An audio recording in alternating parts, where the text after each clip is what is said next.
Americans are waking up to a political shockwave overnight. We are now projecting that the next president of the United States is Donald Trump. That is the next question, how the world responds. I don't want this is not a political conversation by any means.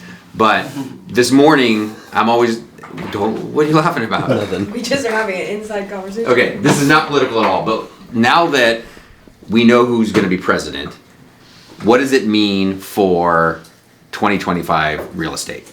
Increase. In Washington. In Washington, yeah. So this is super, yeah. So I want you to kind of, so I came up with a few bullet points. BAM, if you guys, everybody know what BAM is? Yeah. If you don't, just Google, follow them on Instagram if you guys are newer. They're Broke Agent Media. Yeah, they're kind of like thought leaders, and we spent a lot of time with these guys in Vegas, and like, you know, they're super smart on the marketing. What's that? Lee Nettie and those guys? Yeah. Yeah. They're super smart on the marketing. So this morning I was just kind of trying to figure out what was going on Instagram, and they had a Instagram or a YouTube live thing about what's happening in the market next, now that Trump's is going to be the next president. So he basically talked about, now that we have certainty, people didn't know what was going to happen before. Like, no matter what your political belief was, now people know who the president is, most likely what Trump stands for, and it's going to give people so much more relief going into 2025, knowing what's going to happen. Right? Yeah.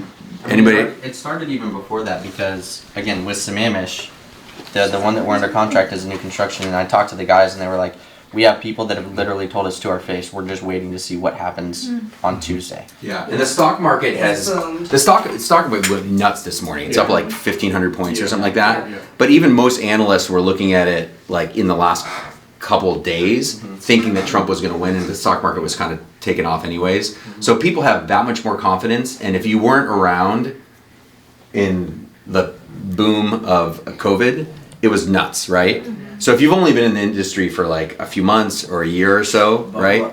Buckle up. Like 2025 should be super interesting, and like multiple offers. Yeah. Like make sure you have a good lender that can waive stuff. Yeah. 2-week closings. It's gonna be berserk. So and again, like what Chris and I were talking about before this, if you can, and you've got buyers that are on the fence right now, Stack listings too. yeah. So listings will be big. Like if you got buyers on the fence between now and January, try to be like, hey, listen, it's okay. Montana and I were talking about this too. Like, hey, if you want, if it sucks, it might suck that you're going to spend $10,000 over list price, but come February or March, you might spend $150,000 over list price.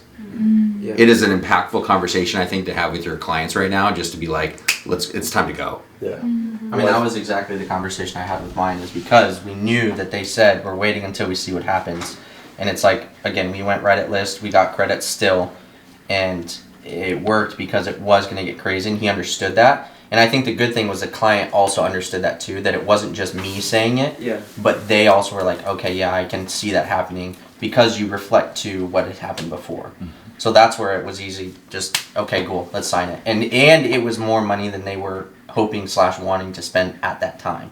For sure. They still did it. Yeah. For sure. Because it was just, we got it under contract on the 4th. Yeah. So it's, we're and in the short term, they were saying interest rates might go up.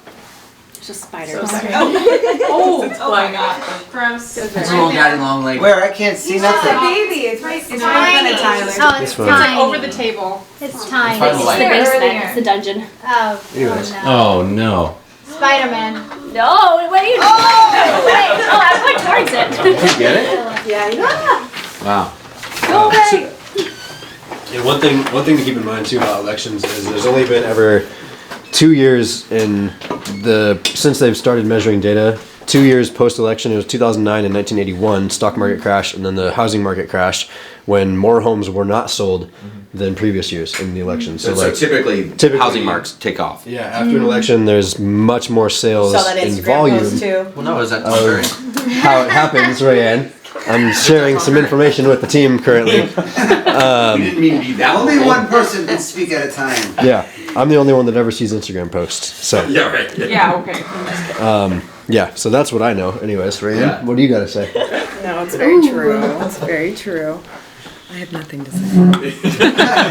But But I think like the point of like saying that is it didn't really matter I think, in my opinion, it didn't really matter who would have won. I think people were just waiting to have something solid to bank off of to make their next decision. Yeah. And so, like, regardless of who won it, I think next year would have been good regardless. Yeah, and I'll share this with everybody too. Like, so the BAM wrote this article, right? It's like what a Trump presidency means now for housing, and he's got policy goals, which is hopefully he can find a way to reduce interest rates. But in the short term, they were saying they may even pop for a month or so, meaning go up, right? So if they go up, it is that conversation still of letting people know that like it might be up higher now than early next year, but you're not going to be competing for that house right now versus early next year, unless obviously if you're in Sammamish. Yeah.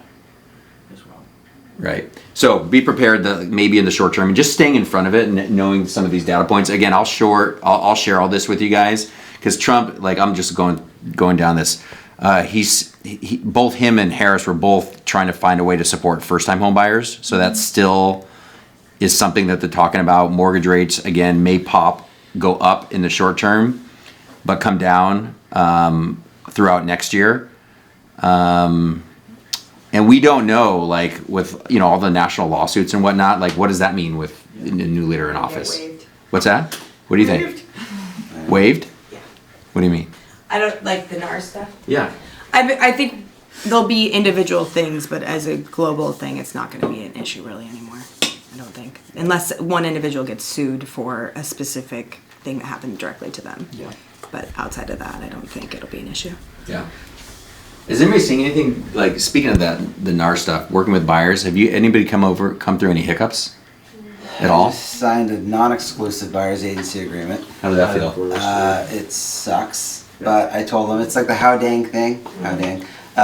It's like a temporary buyer's agency agreement. It's non-exclusive, but I said in 2 weeks, I want an answer if it's a yes or a no.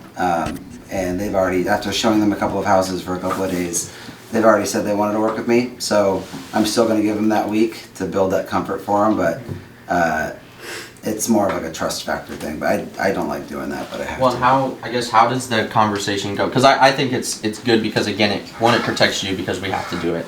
2, it gives them again a cushion of saying, hey, this is my tryout, right? But when you say, okay, I'll give you 2 weeks, I'd like to know an answer of yes, we're working together. Yeah. What was the response from them on that? Because I think some people may have a hard time again asking that same question of in 2 weeks I'd like an answer. I think it went really well. It was more of like a comfort factor of like, hey, we don't want to get locked in. Our last experience with an agent was absolutely horrible, so we just want to build a little bit of trust. And typically anybody can do that when you're with someone for that long. And then you're providing more value than the average person, right? You're trying to find things off market, expires and cancels that happened this year, which there's a ton. Things like that's just going to make them want to make the switch. And if you guys are wondering what it's like to be on a reality show, now you know. Yeah. That would be terrible.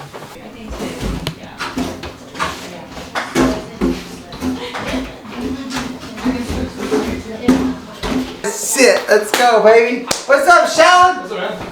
I have to sweep because Jason doesn't sweep. I have to sweep because Jason doesn't sweep. Let's be honest. Have you ever swept here before? Who swept here before? Colby, have you swept here before? Has Montana? Has Chris before today? Yes, bullshit.